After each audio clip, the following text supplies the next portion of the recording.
Ivan Straus, born on the 24th June 1928, is a Bosnian architect with Slovenian roots. He started studying architecture in Zagreb in 1948 and completed his education at the Technical University of Sarajevo in 1958. He won his first architectural competition when he was a student. After his graduation, he rapidly evolved into a master architect, gaining widespread recognition and winning about 30 leading prizes for his innovative and daring designs. Remarkably, just 7 years post his academic training, Straus received the prestigious City of Sarajevo April 6th Award in 1965.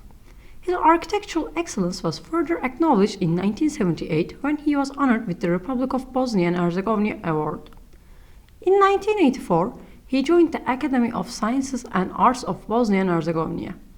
Then, in 2012, he also became a member of the Serbian Academy of Sciences and Arts as a foreign member. His architectural works were presented in many solo and collective exhibitions.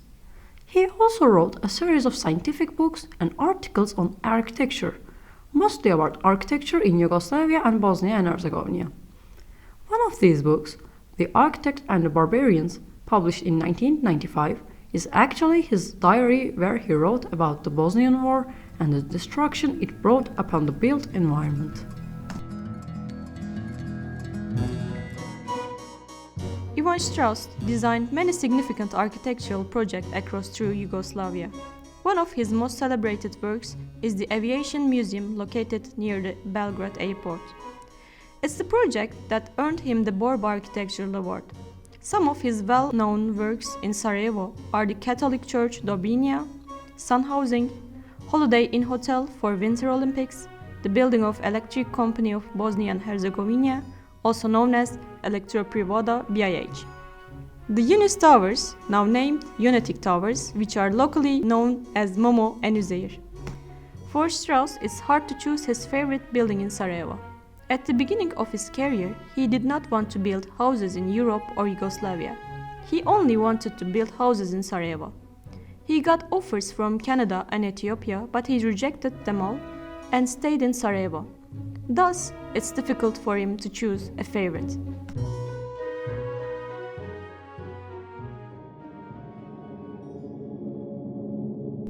Following the death of Josip Broz Tito, the impacts of the Cold War, and the rise in nationalism, the Yugoslavian Civil War emerged.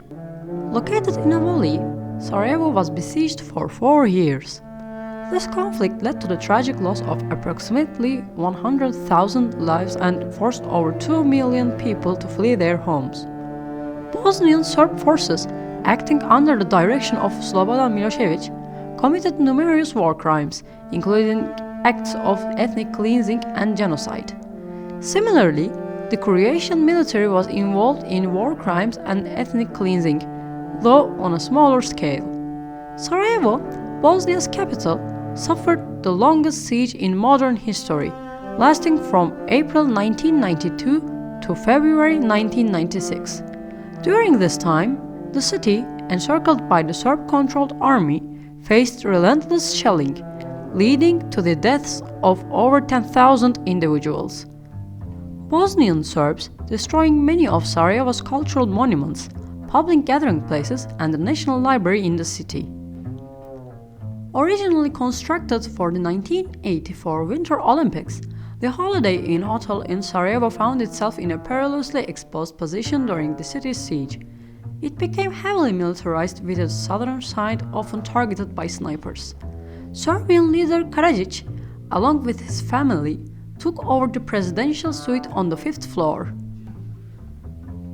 As Sarajevo's only operational hotel large enough to accommodate the needs of wartime visitors, diplomats and journalists, the Holiday Inn emerged as the central war hotel of the city. Even though entering the building was dangerous, the press used the hotel because it functioned. There was food, electricity, a dedicated staff, and Sarajevo's only direct dialing international telephone link. The hotel's image, marked by its vivid yellow and brown facade, became a symbol of the siege, standing out as a brightly colored anomaly amidst the bleak, isolated, war-ravaged city.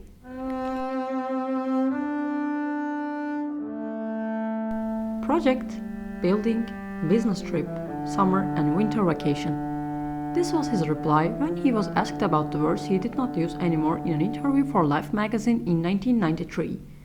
The interview continued to describe how Sarajevo's architects continued to work and live with terror as they witnessed the destruction of their own buildings and the entire city from their windows. Ivan Straus observed the devastation of his city from his terrace, recording his thoughts in a diary titled Architect and Barbarians. He began writing this diary on the first day of September in 1991, symbolically marking the start of his retirement before the war began. Initially, Straus intended his informal writings to reflect on his 40 years as a public architect at the design bureau Architect. However, with the Yugoslavian War and the conflict in Bosnia, the nature of his diary shifted. It transformed into a chronicle of destruction, detailing the dismantling of the city, contrasting completely with his career dedicated to building for the needs of ordinary people.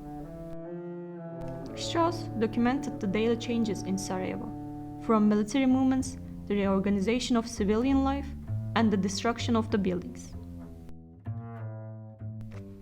He recorded the systematic destruction of the city as the bombings targeted public buildings that satisfied the everyday needs and guaranteed the survival of Sarajevo's citizens. These included Elektroprivreda, the post office, and telephone communication system building, water supply facilities, and hospitals. In May 1992, when Sarajevo's urban landscape began its violent transformation, he, along his family and neighbors, took refuge in underground shelters. On June 8, 1992, at 3 in the morning, he went to his balcony and witnessed a heart-wrenching scene. Yunus, a tower he had designed, engulfed in flames. Despite the profound difficulties of living in a war-torn country marked by death and displacement, he remained committed to writing about architecture in his diary, staying true to the original purpose for which he had started it.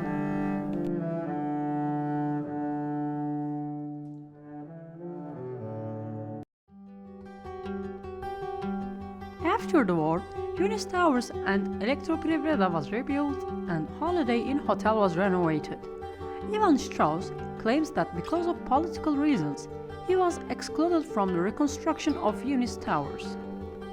Though he actively participated in the reconstruction of Elektroprivreda and the investors respected all his decisions and also he made new drawings. For him, there was anything more beautiful than to have the opportunity to build Elektroprivreda again, to correct some things that were built in a hurry. Rebirth, a North American architect who engaged with the Yugoslavian War, met Straus in Sarajevo, kept in touch with him, and also drew his visions for the reconstruction. Straus said he couldn't go along with his drawing, but transferred his drawing to his own, and he stated that it was a paraphrase of a man who wanted to do them a favor. He decided to reconstruct Elektroprivreda up to the second floor, keeping its pre-war concrete construction. While from the second floor to the top, war ruins were destroyed and removed, and that part of the building has been rebuilt. When he visited the new building, he thought it was better than the old building, and was satisfied with the result. As Ivan Straus stated, after all this time and post-war reconstruction, with a note, actually reminding me that every evil could serve towards something good. I would like to convey this thought to the almost 4 years war, siege of Sarajevo, when the Elektroprivreda building was destroyed.